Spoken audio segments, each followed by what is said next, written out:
Good morning once again. So this is ECO415, Development and Growth 1.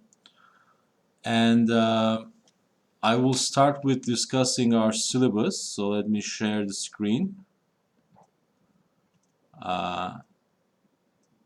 So development is basically, so this is a two-part class actually. In the first part, we're gonna cover economic development. In the second part, in the spring semester, in 416, we're gonna cover growth theory. So one of the fundamental facts about development is that there are vast income and growth rate differences across countries, as you know. So growth theories basically focus on understanding how and why economies grow, right? But in development economics, or in general, for theories studying economic development issues, the main issue is poverty. Okay, how and why economies stagnate, how and why they fail to grow. Okay, and of course there are many reasons, many theories about these, and in this class we're going to study some of these theories. We want to understand the facts, and we want to understand the meaning of economic development, because there are traditional views there and modern views. So in the course description you can see that I stated that economic development is a process defined not only by economic growth, but there is structural transformation, urbanization, demographic transition, the switch from autocracy to democracy, usually the rise of education, and other stuff. So in general, we are talking about social, economic, and political progress here. So, is humanity progressing or not? That's the issue, right? So we are interested in the qualitative changes, all right, and what are the causes and consequences of economic modernity more specifically, all right. Again, as I said, we're going to study classical theories, we're going to study modern theories. So the course contents is right here, as you see.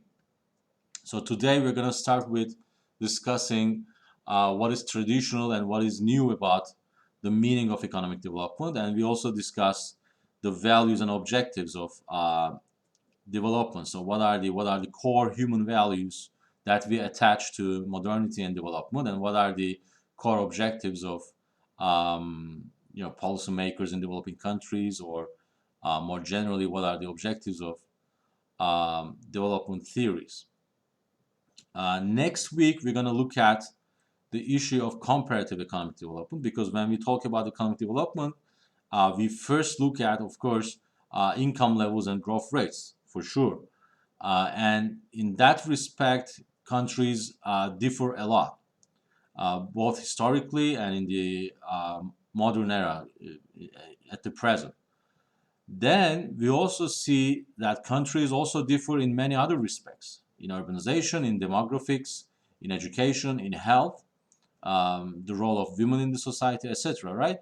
The share of agriculture in the economy, the role of, the share of labor force in agriculture, the share of GDP produced in the agricultural sector, etc. Then, in part 2, we're going to study 4 types of classical theories. Then, in part 3, we're going to study 5 different modern theories. So ideally, we're gonna spend one week or half week for each theory. Okay, it depends on our progress.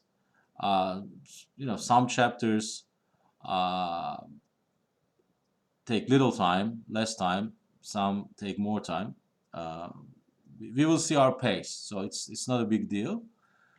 After discussing theories, we're gonna look at some issues. All right. So, so this is a very tentative list. We're going to look at poverty and inequality, because measurement of poverty is an important task in development economics. We also discussed the role of population and human capital. So in that respect, we're going to talk about education and health to produce human capital, right? We're going to discuss urbanization, agriculture, If you have time, we're going to discuss gender equality issues and development policy making. So your textbook, let me share the cover of it. Okay, where is it?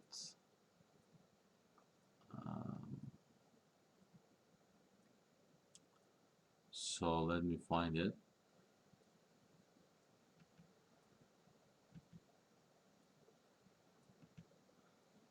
Okay, so there are still people coming. That's a nice thing. I'm just gonna share the textbook. So this is your textbook. I think there is a newer version, newer edition. I have the 11th edition. If you have 11th or 10th, I think they would work. But if you can find the 11th edition, that would be better. At some point, I purchased the offline copy, the printed copy from a bookstore somewhere. But now I have the online version as well, and other teaching related materials. One thing you can do is to find it online through legal or illegal methods. That's up to you. But this is a must. So this text is required. So you need to find it. Uh, one other thing you can do is to go to library and check whether our library has it. So you can produce a Xerox copy out of it. All right. So this is your responsibility to find. But I think it exists on the internet in some bookstores. Okay. And again, this is as I discussed earlier, as I said earlier, so this is a large, huge text actually, I think over 1,000 pages.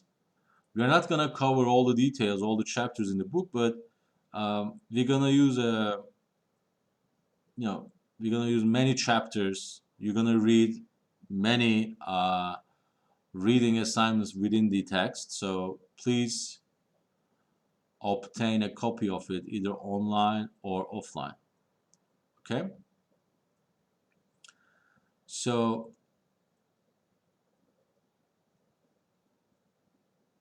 I already told you, talked to you about the exams and other stuff. So to repeat, you have one midterm, one final. Both will be take-home exams, entirely online, and you will have 3 to 4 days to complete these exams, and you're gonna submit it through HUSEM. And your primary source of study material is your lecture notes. Okay, so please take notes while you are reading the text before class, and during the class ask your questions, raise your comments, and then take further notes. Then you will have uh, the core material for study. All right, so that would be extremely helpful while you are sitting on the desk and writing your answers for midterm or the final. Okay, so the role of attending the class and taking notes, cannot be overstated for success here. And again, there will be no multiple choice exam. In normal conditions, there will be no makeup, and there is no cure. All right, so your absolute success matters.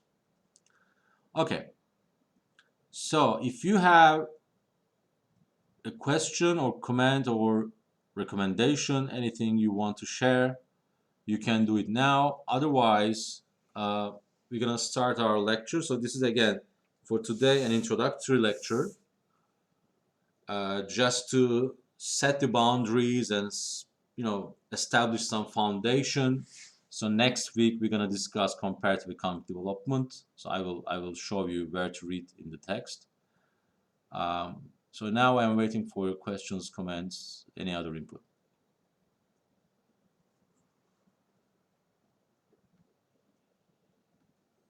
And one last thing, just to remind you again, our class starting next week meets at on Mondays at 9 a.m. All right, through the Zoom link I provided, and you can check back this at Huzan. All right. So, any questions, comments? Okay, you're wonderful. So, let me share my whiteboard now, and let's try to understand some fundamentals of economic history. So, as you will see, in a moment, we're going to discuss development through economic history. So, where's my window? Okay. So, let me show you a graph. Oops. Okay. All right.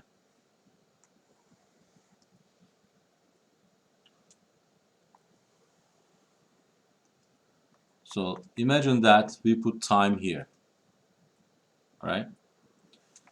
And imagine that we have two variables here, population and GDP per capita, okay? So in England, starting at 1200 and imagine ending at this period, so this would become what? So 800.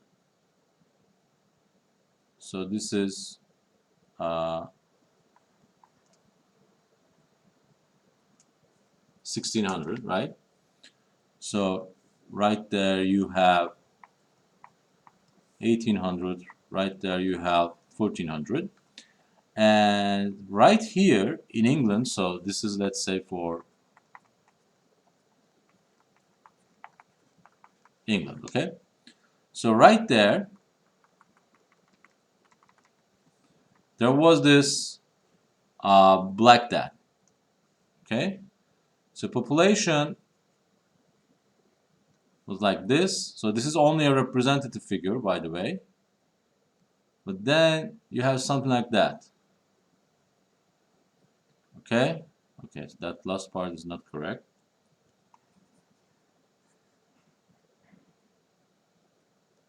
So this is 1700. This is 1900.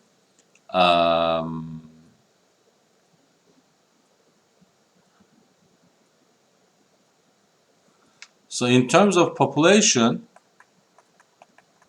in England, you have something like this. Okay? And for GDP per capita, you have something like that.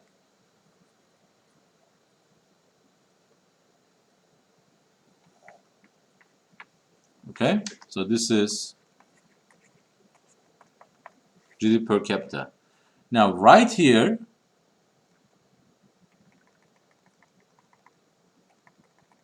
you have industrial revolution starting, right? 1750. So what do we see here?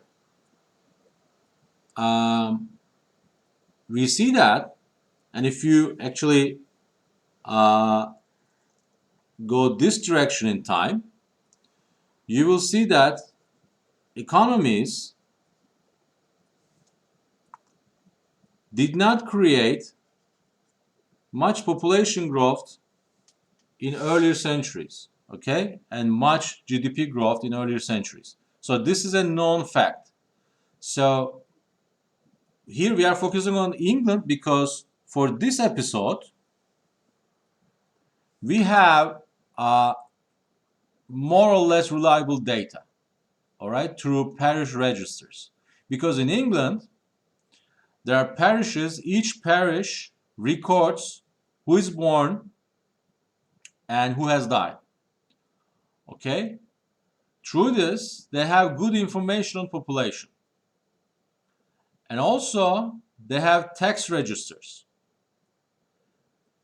So how much tax paid by each household in each parish, etc. Right? They also have the tax rates from the uh, king's or queen's archives.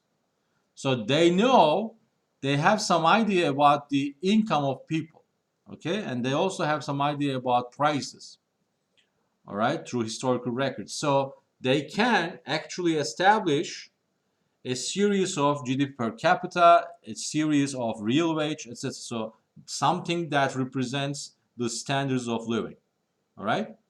And what we see here is that modernity, economic modernity, came to England only after the 18th century, right? Now, in your macro classes, you know that their economy is growing, right? And I mean, even in Turkey, if you open the business news or econ news, you see people talking about growth rate being that percent, growth rate increasing, decreasing, etc. Now, long run growth is basically the slope uh, of this curve. So if you take logarithms, okay, in the modern era, so this is kind of an exponential growth, right? So if you imagine, if this is GDP, uh, if this is an initial value, you may imagine that if the growth rate is G, uh, then GDP per capita grows like this, okay? If as long as growth rate is G. But if you look at this era, for instance, we don't see much growth, right? So growth rate is nearly zero. If you look at this era, the same is true. Uh, growth rate is nearly zero. Let's say growth rate here is nearly that percent. Okay? But here, we know from historical data that growth rate is around 2%. Okay? So we want to understand that. We want to understand that how an economy that was initially poor started growing. Okay? And this seems like a theory of growth, a question of growth economics, but it is actually not, because in the last decades, there was this convergence between growth theory and development economics. Okay? Growth theory became historical, and it started looking at, distant past. So there is that thing, all right? But there are also movements in population. Okay? So, of course, this is Black Death. So let me clear this a little bit.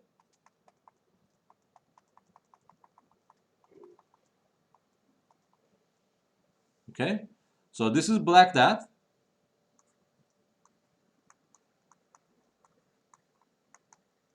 Okay? And there is a long recovery, right? Now, what happens here? You know this from Malthus, right? Population collapses, and in agriculture, since at this time British economy is largely an agrarian society, so living standards increase relatively, right? But then there is a very long recovery of population, and at some point it goes back to the pre-plague levels, and then there is this population boom. Okay, what happens here? Well, basically the Malthusian constraints are no longer there. Okay, because productivity is increasing, starting at least there, and my research actually shows that productivity was increasing even there. Okay,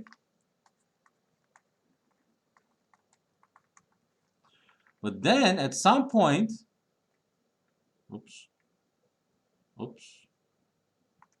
at some point, the growth rate of population starts decreasing, right? Because here you see the convex shape, here you see the concave shape, right? So what explains that? So this is demographic transition. Okay? So population growth rate, if you denote it by n, first is nearly zero, then positive, then goes back like this again. Okay? This is population growth rate. So we want to understand that as well. Alright? And we also want to understand, if you imagine urbanization through this episode, the rate of urbanization, okay, increased as well. Okay, there is an upper limit, of course. Okay, but in time, British economy got urbanized, and then the share of labor in agriculture. Okay, the share of labor in agriculture decreased. Okay, starting at high values and going to a very low level. Okay, so you want to understand these processes, all of this, and in the very long run. Okay, so the modern view of economic development is not just explain why countries remain poor. Okay, we also want to understand how countries that are actually poor for several long centuries and millennia actually eventually get modernized, eventually take off to modern growth, eventually realize the demographic transition where urbanization also increased, share of labor force working in agriculture decreased, education, public education reforms were initiated, okay? Things like these. So all this complicated picture actually is the foundation of modern development economics now. So the difference between growth theory and development economics, growth theory explaining this part of history, okay, and development explaining this part, is no longer there. Now there is this united whole, all right? So if you want to understand growth in England, you may want to revisit what happened, for instance, here. Okay, because this must be explained in a unified model. But of course, countries are different than England, right? Each country has its own peculiarities, own attributes. So development economists try to find regularities, because developing a theory is basically establishing some common framework to explain many different things. If you construct a development theory, you want to explain some of the regularities and common patterns that are true for many developing or underdeveloped countries. Okay, things like that. So I need to find my charging cable. Just a second.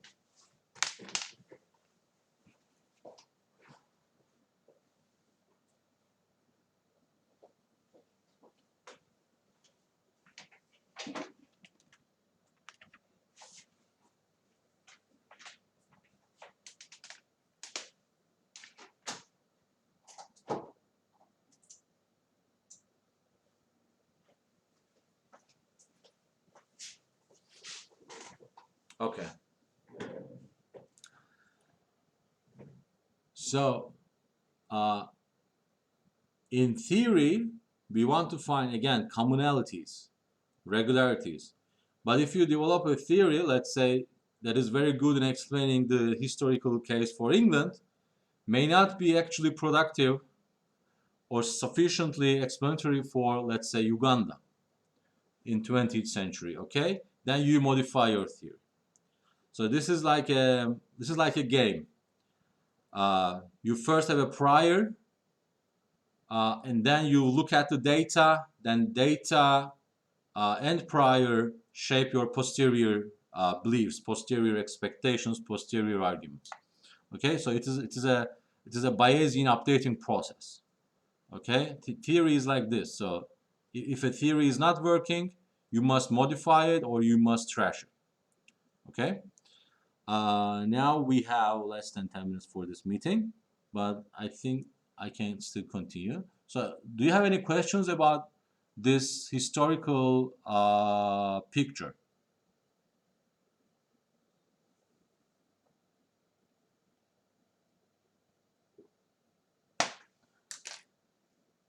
Of course, I cannot hear you. Any questions about this?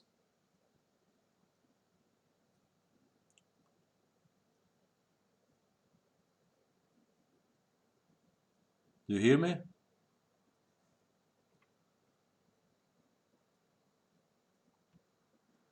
Hey, people, are you here? Yes. Okay. Do you have any questions about that picture?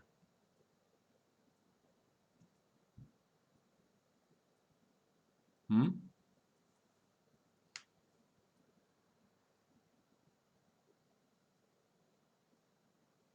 Okay, great. Now, let me go back to my slides if you have no. So this was for, you know, this is not in the textbook, by the way. So this is pretty much related with my current research, but uh, that is there. All right. So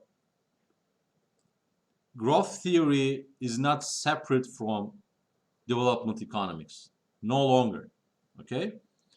Historically, if you look at the history of economic analysis, there are growth theories that try to explain growth, and there are development theories that try to explain poverty. But in modern times, at the present, we have growth models that explain both poverty and growth and the transition between the two, right? Transition from stagnation to growth, right? So don't think that these are entirely separate issues. So Uh, let me share my slides. Where are they? Okay. Slides are there.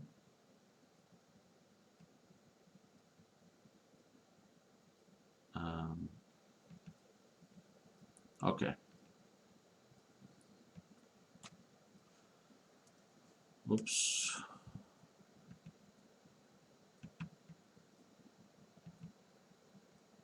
Okay.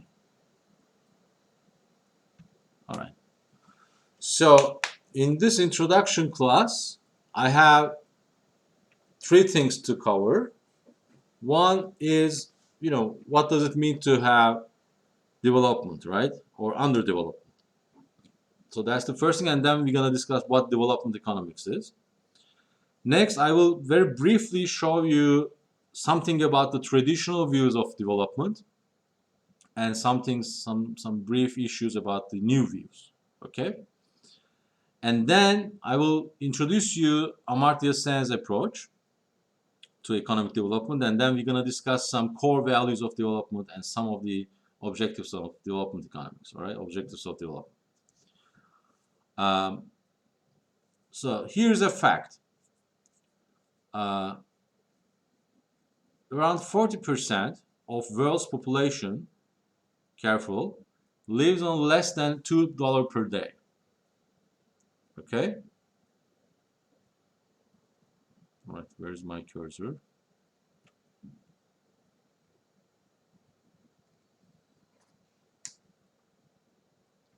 Okay. So just imagine your income, my friends. Uh, so when we say a particular daily threshold, we are basically talking about absolute poverty. And usually we look at $2 per day, $1 per day, $1.4 per day, etc. Okay?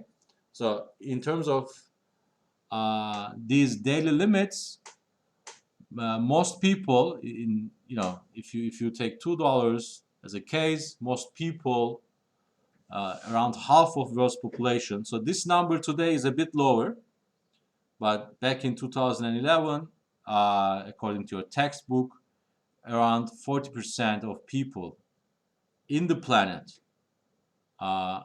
is absolutely poor. Now, absolute poverty is then defined as a situation being unable to meet the minimum levels of income, food, clothing, healthcare, shelter, and other essentials. So if you are if you do not have income sufficient to cover these basic expenses, then according to development economics, you are absolutely poor, right? In your textbook, there is a very nice discussion, very nice introductory discussion about two families. One family, which is a nuclear family living in North America or Europe, an average one, and it is compared and contrasted with a typical extended family living in a rural area of South Asia. All right? So imagine a father and mother and one daughter and one son living in London, and then compare this family with an extended family in rural, let's say India, all right, or rural China. And by extended family, we mean not the we mean some grandparents, some relatives living together with your family as well, right? Now, if you compare and contrast these two families, you can see vast differences in living, both in terms of material conditions and in terms of culture, values, norms, etc. And some of these are, of course, some of these cultural or behavioral differences exist because of the historical conditions, because of geographical conditions, etc. We also define a subsistence economy. So if you produce some stuff, but doing it mainly because for your own consumption, then we call this a subsistence economy. All right? And subsistence economies are typically poor. All right? Because the productivity levels are only sufficient to cover these necessities. All right? So in the earlier graph, England before, let's say, 14th century was a typical subsistence economy, right? Now, what is development? That's the obvious question, right? So development is a process of improving the quality of all human lives. So this is straight from the textbook, by the way. So the process of improving the quality of all human lives and capabilities by raising people's levels of living, self-esteem, and freedom. And of course, as I said earlier, there are many different types of transformations that actually occurs along with development, right? One is economic growth. Right? So growth is kind of a necessary condition for development, but not sufficient, obviously, right? You also have urbanization and structural transformation. So structural transformation means that resources are transiting from agriculture to manufacturing and services, right? And then you have demographic transition. Mortality decreases, fertility decreases. So from large families, a woman having 6 children, we are transiting to a economy, a social equilibrium where a typical woman have 2 or 1 children, or 1, 2, or 3 children at most. All right, things like that. Then we also have democratic transition and the rise of freedoms, countries switching from autocratic regimes to democratic regimes. All right. We also have increasing international trade. So after the first wave of globalization in the 16th century, after 18th and 19th centuries, international trade intensified, right? And then, not the, the last but not least, we also have education and health reforms. Okay, so those are the things that once, uh, you know, enjoyed only by minorities, only by the elite, but now uh, their access to these services is much more democratic. Okay, in many countries around the world, but in some countries and in many other countries there are still huge inequality problems.